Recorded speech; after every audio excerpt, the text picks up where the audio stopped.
Now we've had, shots fired in a parking lot and potentially a gun on campus, and so it's kind of a, I think, if possible, like reflection moment is the procedures that were kind of reevaluated in the past few weeks, which is timely. Like, did it kind of, how did things go?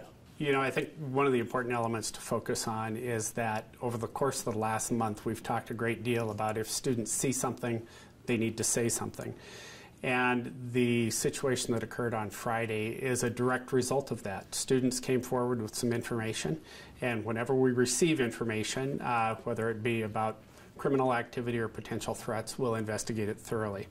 So an investigation was being completed when the situation occurred. We are confident there was not a weapon inside the school building. We know that. And it was as the situation migrated to the parking lot that things escalated. Obviously, there was a law enforcement presence at the time. Law enforcement remained engaged with the suspect until the incident was resolved. There had been some questions about whether or not the school should have gone into a lockdown. As the situation developed, it immediately left the school site, and quite honestly, it took a little bit of time before the school actually knew what transpired in the parking lot. So in the time that it took for the incident to play out, it was resolved, and we obviously need to evaluate communication protocols and certainly recognize that with scanners, et cetera, information got out to parents faster than our messaging from the school did. And so we do need to take some time and reflect on that and determine how we can approach that should a situation occur in the future. Okay. So what's the feedback been from parents about the communication on Friday? It's been mixed, actually. We've had a number of very supportive messages and appreciative. We've had some that were concerned. Again, part of what's difficult here is that there's certain information that, because of an ongoing investigation, we're not able to release.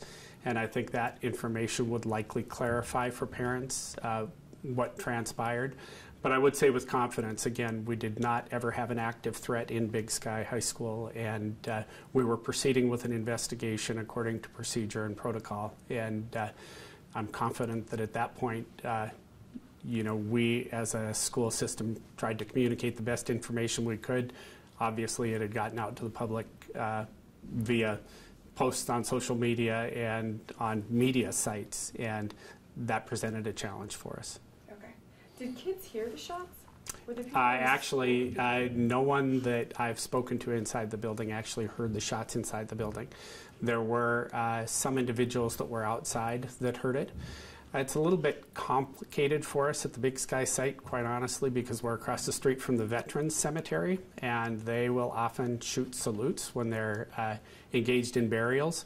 So that's something we need to work out a protocol for so that we understand just exactly what's transpiring potentially off-site as opposed to on-site also. Gotcha. Can you explain, I guess, the decision-making process that went into not putting that there were shots fired in the parking lot of the school, in the, it was referred to as an incident? Is there a reason why you guys chose not to, actually say shooting? I guess, what was your decision behind that? What I think was most important was to communicate immediately to parents that there was a situation we were dealing with. We didn't have comprehensive information at that point in time. Just wanted to assure parents that students were safe and that we would message to the community at a later point in time. It all developed so fast, and we felt it important to at least get something out to parents that initial decision was made. It is something we will reflect on and evaluate as we continue to debrief the situation. Were any of your new procedures challenged in this? I don't believe any of the new procedures were challenged. Again, as part of our bond, as well as part of our procedure and protocol, we're taking a good look at safety and security. We want to make sure that we secure the entrances and the exits.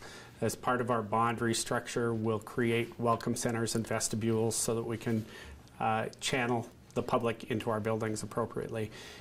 We have locked exterior doors at Big Sky, with the exception of the front entry, and we're funneling all traffic that way. So that was already in place. We have large high school campuses, and it does present a challenge for us, especially as students access outside areas or outside buildings at some of our campuses. So it's something we continue to work through, but generally I'm pleased with what's transpired with regard to our procedures and protocols. Again, I think the most important element is the training we provide for all our staff. We're engaged presently in active resistance training and working to get everybody trained. We've had over 400 people trained thus far, and we'll continue that effort. Anything else you want to add? I don't think so at this point. It just is a challenge for us simply because there's an active investigation, and we don't want to assume intent on anyone's part, whether it be the student or the officer that was involved. We need to let the investigation run its course, and that certainly will influence our decisions moving forward.